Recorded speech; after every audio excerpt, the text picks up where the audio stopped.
Welcome back to Great Day Washington. The following segment is sponsored by the Eye Doctors of Washington. Eye care practices are something not to be ignored during the current pandemic. You can still get your routine eye exam safely, and you want to be wary of increased digital eye strain for adults and distance learning children. So to chat more about overall eye health, I caught up with Dr. Caroline Lee, an optometrist from the Eye Doctors of Washington. Dr. Lee, so good to see you. Welcome to Great Day Washington. Thanks so much for having me. All right, we are talking about our eye health right now. Is now a good time for people to get their routine eye appointments? Definitely. So even before COVID, it's just as important to still see your primary eye care provider. At Eye Doctors of Washington, we're implementing the standard COVID protocols, such as requiring patients and staff to wear masks while in the office. We check temperature of every person that comes into the office. And we are maintaining social distancing protocols. So we're keeping chairs and patients 6 feet apart.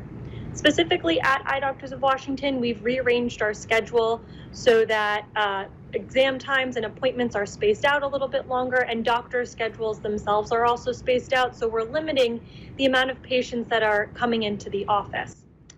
To decrease foot traffic as well, we're performing telemedicine visits. So for red eyes, allergies, bumps on your lids and lashes, we're able to evaluate that via a face-to-face video conference call. And for stable post-operative appointments as well, we're allowing a consultation with your doctor without necessarily having to come into the office. Okay, so routine exams are good to go. Obviously, you know, we all got to figure out ways to keep our health up and make sure we're healthy. And you said eye surgery is okay now too. That's correct. Okay. The biggest thing for eye surgery is that we have to weigh the risks and benefits. What is the risk of a patient developing or contracting COVID and having a severe illness versus the benefit of getting a surgery that could improve their vision and then potentially also improve their quality of life? What is digital eye strain? Digital eye strain comes with prolonged technology use. So anything over an hour. And I know everybody working from home now is exceeding many, many hours. Digital eye strain comes with a myriad of symptoms. Most commonly, it'll cause headaches, blurred vision, even neck and postural pain. Some tips and tricks you can do to reduce the digital eye strain is pushing your computer screen back at an arm's length distance, using the technology to your advantage, so increasing font, using any sort of contrast settings or dark modes to reduce glare. One of my personal favorites to reduce eye strain is the 20-20-20 rule. Every 20 minutes, look at something 20 feet away for 20 seconds. It relaxes the system and kind of gives a reset button. What about, we see a lot of those blue light glasses. Do those work? Definitely, they can be of benefit to reduce the amount of exposure that you're having on the screen. We're still in the works of getting good evidence-based medicine to prove that it prevents conditions long term. So I would definitely look into it if you're having, again, issues. If you do get blue light blocking glasses and for some reason it's not affecting you as much, come in for a more formal evaluation. What have you seen with COVID-19 in terms of our kids, our children's eye health? How is it affecting them? Definitely. So with virtual learning and online schooling, kids are now using devices both for their leisurely and for their academic lives. So it's really important to just pay attention to your children's behavior.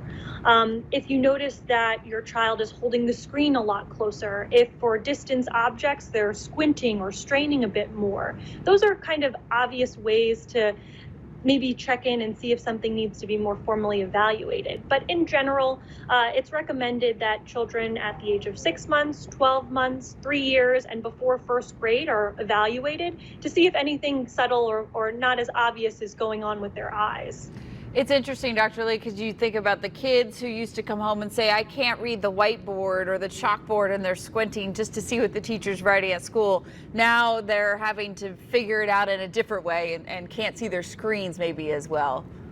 Definitely, it can pose a problem. And again, the size of the screen changes, especially for whatever device you're using. So a phone is handheld versus a monitor that can be maybe, a foot or so. So it really depends upon what they're looking at and how frequently they're looking at that screen. All right, before I let you go, you say now is a good time for an appointment, right? Definitely. Even for adults, if you don't wear glasses, it's recommended that you be seen over the age of 40. There's increased prevalence for conditions such as glaucoma, macular degeneration that don't necessarily affect your vision right away. So, an annual eye exam will help to monitor, diagnose, and treat any early conditions that are needed. Dr. Lee, thanks so much for being here with us this morning, helping us to protect our eyes and our eye health. We appreciate it. Stay safe and be well to all of you. Thank you so much for having me. Such great information. To book your appointment, visit EDOW.com or give them a call at 301-281-4085.